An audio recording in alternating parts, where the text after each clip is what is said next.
I was invited up here to really share the story of my experience with emerald ash borer in Michigan. As someone who lived in Michigan and was impacted by emerald ash borer personally, but also as someone who worked for a municipality that had to grapple with managing over 9,000 public ash trees in the wake of EAB, and to tell you about some of those lessons learned and what we may have done differently if we had all the resources and insights that are going to be presented to you today by this panel. So I joined the City of Grand Rapids Municipal Forestry Department as an urban forestry technician in 2017, working collaboratively with the urban forester at the time on their EAB management program, which had already been in existence for over 10 years by 2017. And one of my initial tasks at the city was to review the first 10 years of EAB activities. I think we heard 10 years numerous times today, right? Here's the 10-year outlook for cost analysis. Here's the 10-year kind of plan that maybe you should have in place. So 10 years tends to be a reoccurring theme in EAB management, and it was here as well. We wanted to do a 10-year review, and we wanted to provide a story to the residents as well as to the council on the findings.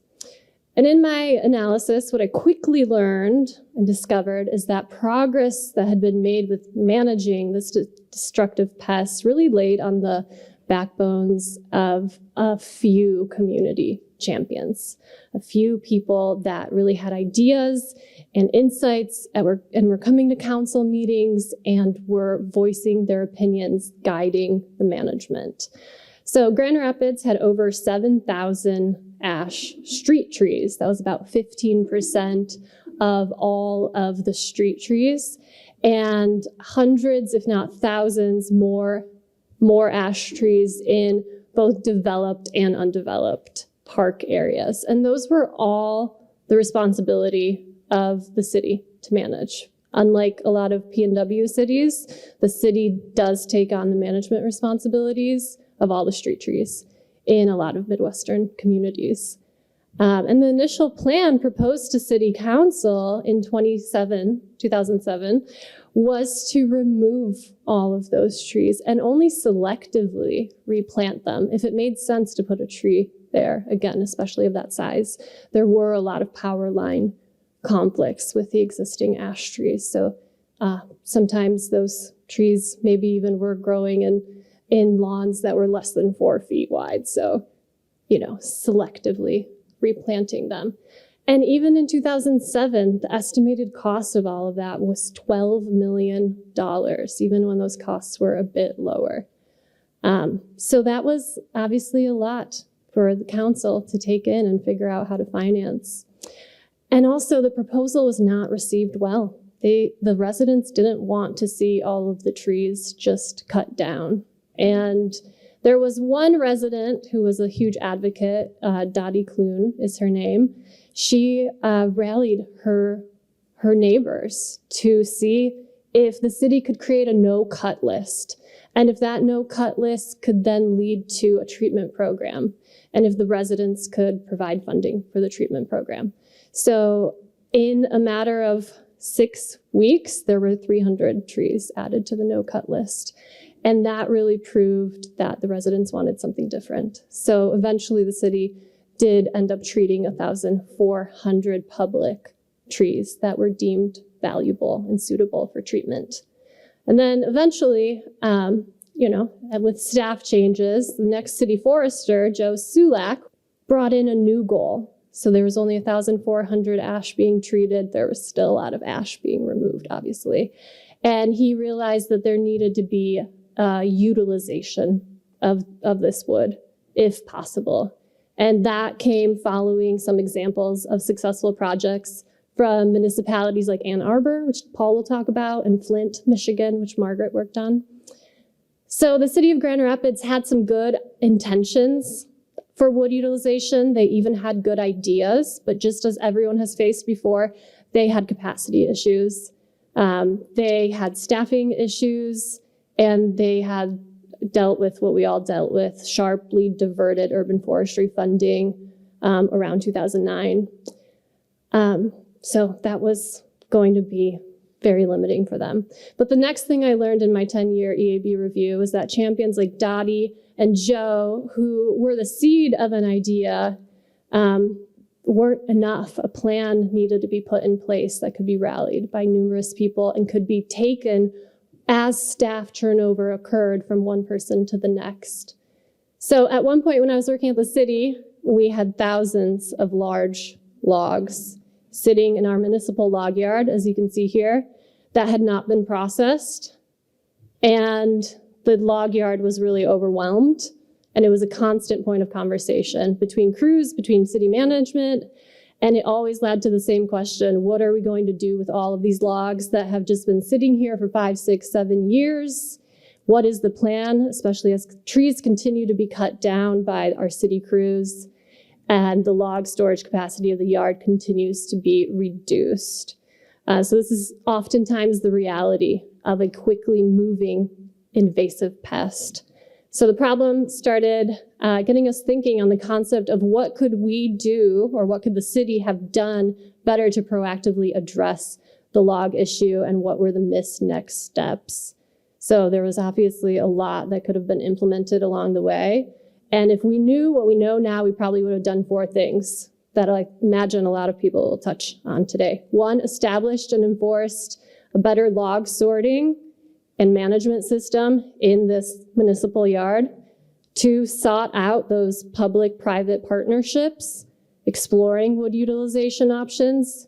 3, continued conversations with those residents and EAB champions throughout those 10 years, not just at the beginning. And then 4, written a comprehensive wood utilization plan for the city with some directions and objectives. You know, overall, I'm really proud of Grand Rapids. They treated a lot of trees. They didn't have much time to prepare for EAB. And I think they invested where they could. But I think in Oregon and Washington, since EAB was caught so early, we can do better. We have a lot more time to prepare. And it's a lot more time than many Midwest cities ever had. So we also have more urban forestry funding, as evidenced by those IRA funds closing today. And we have a lot of experts in the room that have already dealt with this invasion in the Midwest and the eastern states. I also think we have a lot of opportunity for collaboration and exploring some really cool utilization ideas that can be the solution to numerous urban forestry issues that we all face.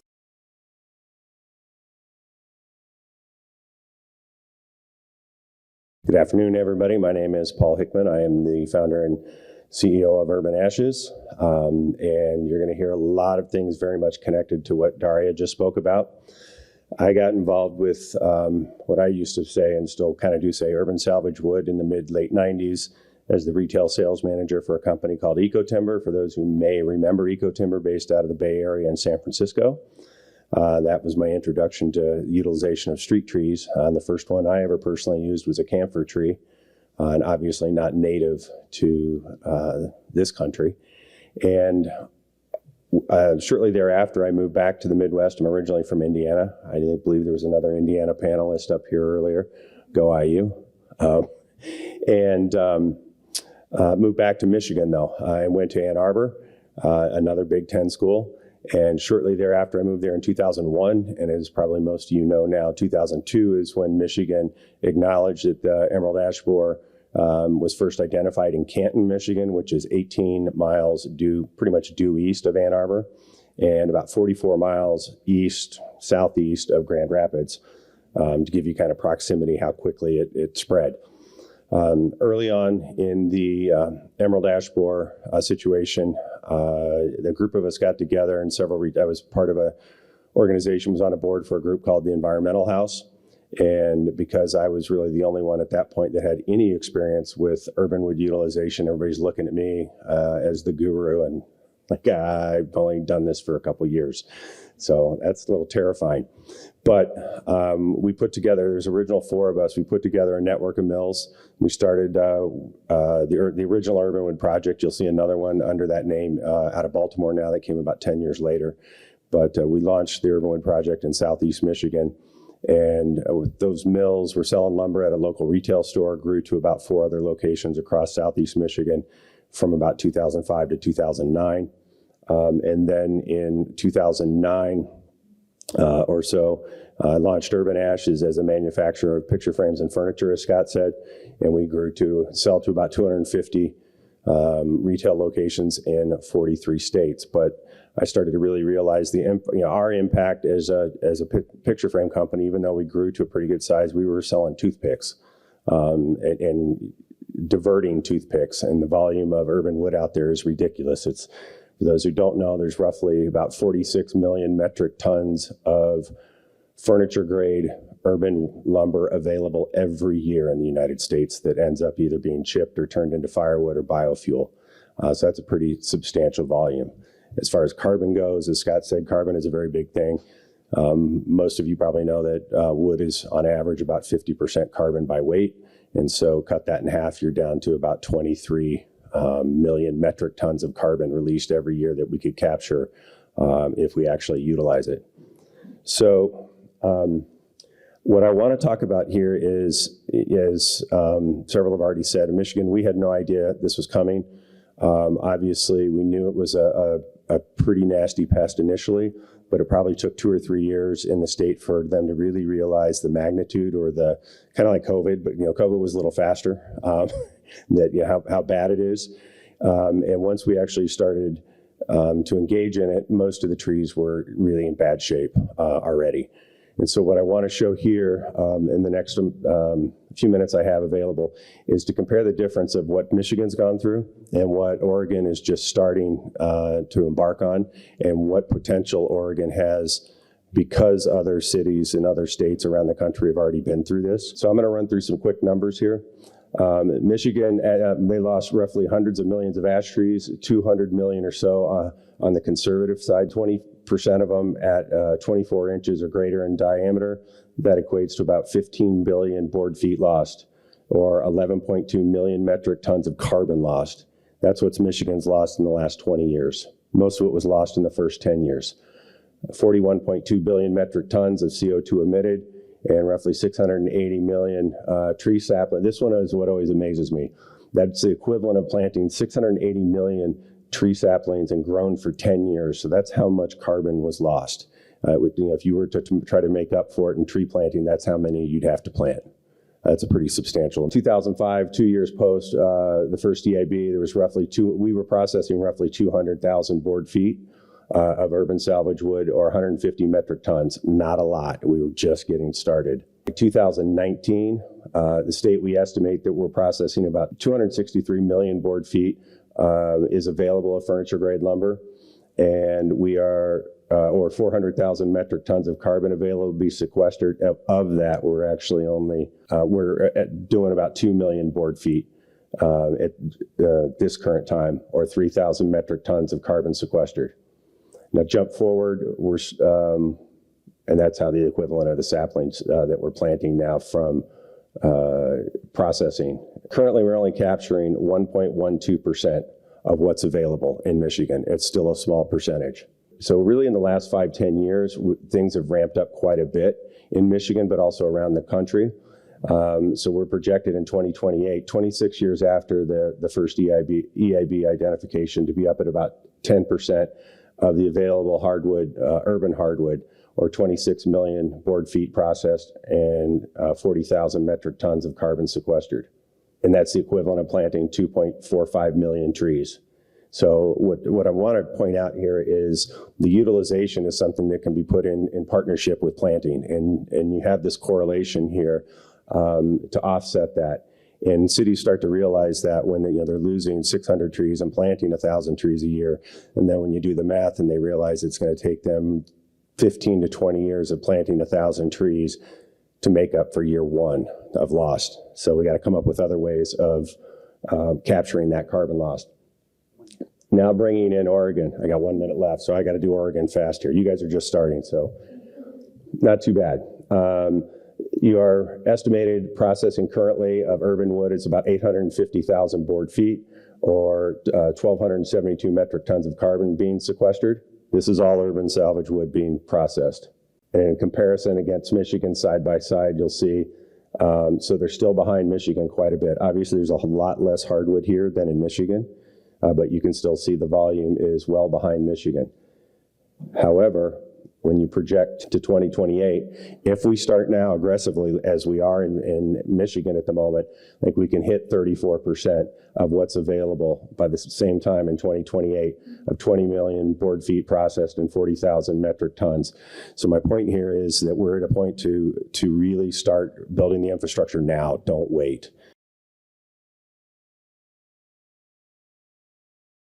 The owner of Urban Lumber Company in the Eugene area, and Urban Hardwoods in Seattle, where we've been doing exactly that. We've been salvaging urban trees for the last 15 plus years, 15 to 20 years. I just wanted to tell you a little bit about my origin story, touch on why I like ash in particular, and why it matters to salvage urban trees. I started as a teenager being interested in wood, building skateboards for my brother and a few friends.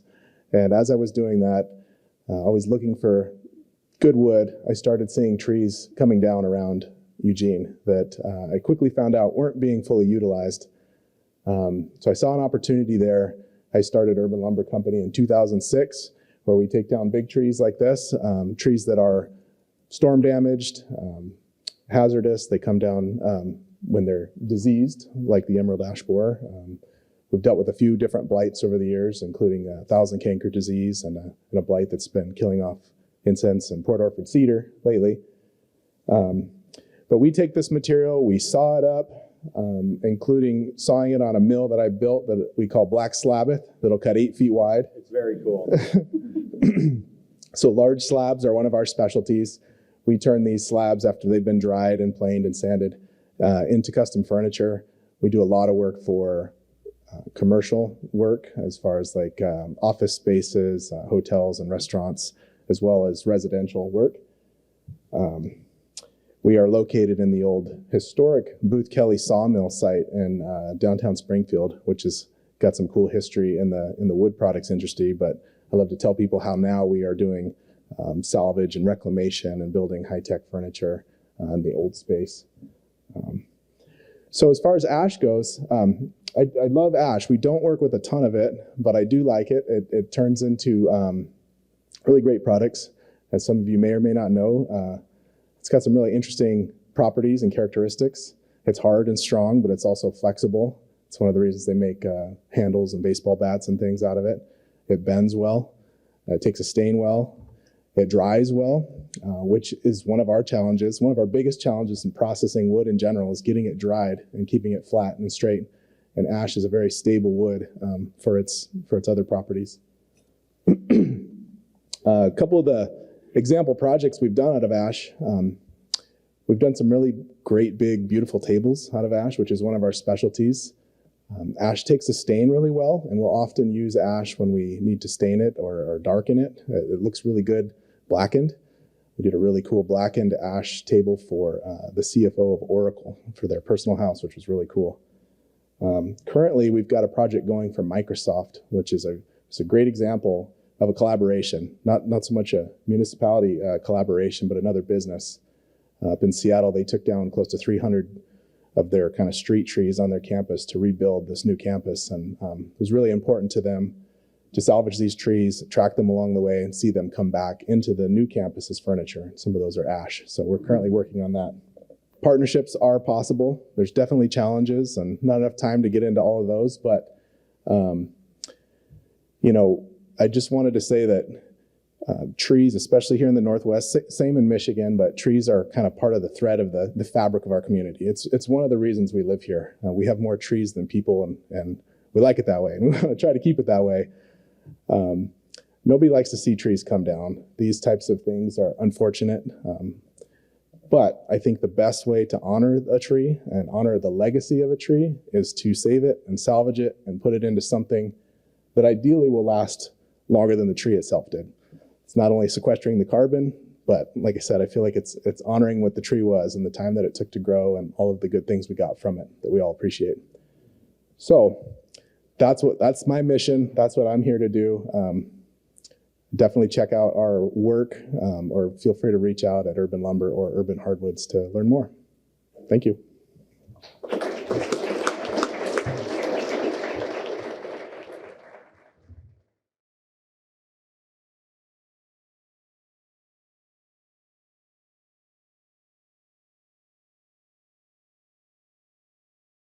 There's education on the tree procurement and processing side, and then there's education on the sales side to talk about why it matters, why it's a good thing, why it's different.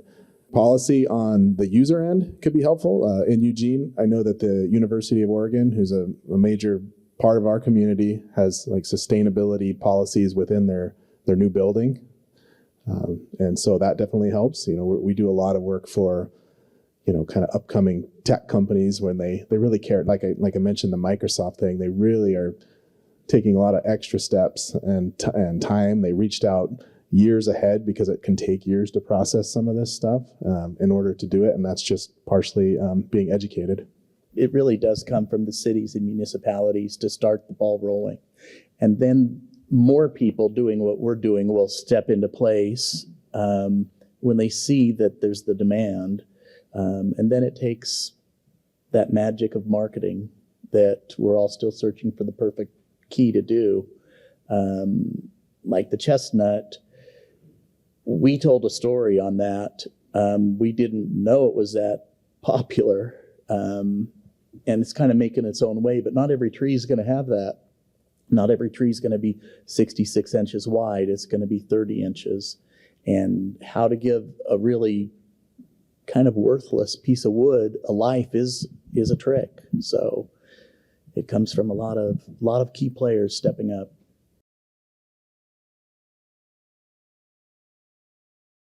I'm also from Michigan, and I have been involved in the Grand Rapids project, but I was also a part of the Wood for Good Flint, Michigan project, which opened an urban wood marketplace using ash wood from our hazardous abatements. There I am. That's right when emerald ash borer was completely devastating Flint, and Flint had a lot of ash in their canopy. And so what I learned from these experiences is that collaboration is key. And when I moved here, I was fortunate to be reached out to by Sam Wolf over there, who said, hey, I know what's happened in Michigan about the Urban Wood Network, and I want to bring that to Oregon. And so together we have worked with a variety of people to create a steering committee and start an Oregon chapter of the Urban Wood Network. This is actually our very first event. I obviously think highest end use is important, but also throughout my experience, I learned that both in urban and traditional forestry, there are a lot of low value timber that you can't necessarily make these beautiful slabs with. It has heart rot, it's infested, it can't be moved, it's within a quarantine, and there needed to be other solutions for that low value timber. I've been exploring biochar and air curtain incinerators, and I learned a lot because now working for DEQ, a regulator, I learned all about air permitting and emissions and emission factors and climate change. And so we got to working together on the emerald ash borer infestation and figuring out how we're going to control the spread of this and what is the most appropriate way to deal with this. And unlike what you heard in Michigan, a lot of the ash here in Oregon are in those natural riparian areas. And those natural riparian areas, they kind of connect some of our wild urban interfaces. And there is just, a lot of crossover with the need to, decide how we're going to control this and how we're going to find solutions that can be scaled up. And so we had a cross-agency project to test the air curtain incinerator. So I also want to make a shout out to Clean Water Services, who's here and who helped host this big project. You'll see a few slides where there's all this technical equipment over an ACI. And that we actually hosted our test burn last week. And we are creating biochar and developing emission factors for these air curtain incinerators. Ultimately, the goal of this is we need a lot of solutions. And I absolutely am an advocate for those high value solutions. But at the same time, I know that there is a need for low value solutions as well. And I would be in trouble if I didn't talk about the crossover this has with our wildfire prevention and smoke management programs, which is a collaborative project between ODF and DEQ.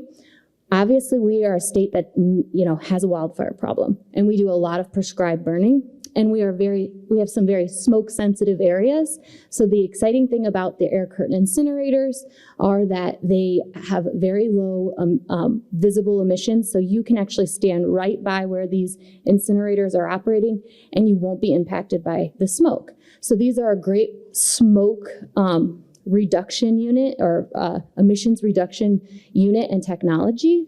And so it's really just this kind of crossover where it can be a solution to some of our traditional forestry needs as well as our urban forestry needs. And the one thing I'll say about the Urban Wood Network is we're very new, but we're looking for members, and it's that way of bringing people together.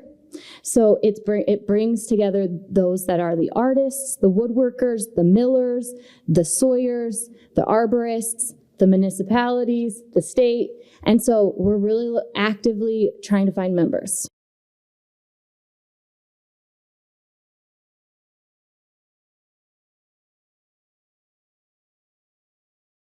You don't use the same grading scale for traditional lumber as you do for urban wood. And obviously Seth and Eric, they can contest to that. Some things that traditional sawyer would see and say, oh, that's not going to be good, you got to cut it this way, they may want. And typically what we find is that length is really important. Diameter can be very important, especially if your mill can handle it.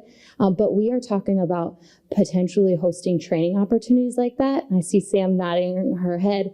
We're just getting started here in the Urban Wood Oregon chapter, and we're lucky to be able to provide some of those resources. So I think bucking and grading, but we're also talking about biomass hubs and different ways in which we can utilize the wood. And there are a lot of resources that already exist on the Urban Wood website, like a toolkit on how to get started and that. But yeah, I'll pass it down. I think that there's somebody else wants to say something. Yeah, I was going to address that also. It's exactly the reason why I'm out here, is to work with municipalities to help them build the infrastructure they need. Some of it is out there. For those of you who don't know about USRW, or Urban Salvage and Reclaim Woods, based out of California, they just released in the last year the first set of standards that have never existed. And this is both for urban trees as well as deconstructed wood, so it's got both in there. For those, you may not touch that realm, but it's about a 75-page document. If you just do a search for USRW Urban Wood, you'll find it. I do recommend you download it and review it and comment on it, because really in these first few years, one of the main things we're doing is want to make sure that it's being built for being as inclusive as possible for different size mills, for municipalities, for all the different players in there, that it works as best as possible for everybody. So there are now standards. It does give some grading criteria. It is definitely looser than traditionally forested, and you have to do that. With my company in particular, on the picture frame side, we spent a lot of time explaining, what's the character variation you're going to get. Other tools that are out there as well, tracking capacity now, kind of tying in with things like GeoPlanet, or Planet Geo, excuse me. There's several tracking programs out there. Ancestry, Trace is another one for tracking urban trees, and then also tracking it through manufacturing and processing. But it's about bringing everybody, everybody's out. There's a lot of the resources out there. Getting everybody together and talking the same language and working together is the challenge. You can't manage what you don't measure. And I think if your city does need a tree inventory or is planning to update your tree inventory, especially for ash, and if you're going to use those inventory results to figure out which trees you might potentially treat, which ones you might want to remove, you could add in a new variable, something like suitability, wood utilization suitability. It could just be a yes or no variable, and you could set what that definition is, right? Is it 8 feet, 10 feet, 12 feet? And you could speak with someone like Paul to maybe determine that. I think it's important to start now when we're trying to get ahead of it and try to make the connections, set the standards with all of the stakeholders, from high-end users like mine to biochar and everything in between, because I think it's important that we don't get something kind of halfway set up that ends up being a hassle for both the people trying to manage it and then, the end users. And it is a challenge because, like you said, you have these huge log yard full of logs, but then what the heck do we do with it? And it's heavy and it degrades and you have to move it, and there's a lot to it. So I think the work that's being done here and some of the groups that are represented are really key in making it happen. Policy is probably one of the biggest things we can do to help impact that, both on state, city level, and even federal level, but starting at city level, so you can pass that on to the next generation. It doesn't impact via like turnover of staffing. Okay, I have no plans, but I'll tell you how I got involved. I had this job that was kind of stressful, and I needed something to relax. So I would come home and do some woodworking, and I started slabbing wood. And then I figured out how to get free wood, and it's in the neighborhoods. I didn't have any equipment, so I would just pick up a log from a neighbor who was doing something, and then it expanded. And you'll see one big tree over there. We geared up for small trees because we didn't want to be that big company who was spending thousands of dollars on equipment. So we were doing 28-inch logs or smaller. And then someone came at us with a Portland heritage tree that was 66 inches wide, of course. And we go, we can do this, but it'd be a shame to cut it up into small pieces. And so we found other Urban Wood Network members to help us. There's a debate on if it's an American chestnut. We'll be getting it tested. You can find us online, and there's a whole story and updates on it. When you talk about the trees in Portland and how important they are, we did a GoFundMe thinking that 10 or 20 people would help us with the expense of this. And we've had almost 200 people donate just to offset the expense of milling it. And for me, it's very overwhelming because we also had another 40 or 50 people just email us and thank us. And so you guys should know this because you're the ones who are really doing this on a daily basis. And I only did one big tree that's important. So this tree's making a big impact in the Selwood neighborhood. What you're doing is important. It's not just the canopy, it's the wood afterwards and the second life that people are really connected to also. So it's a whole story. Thank you.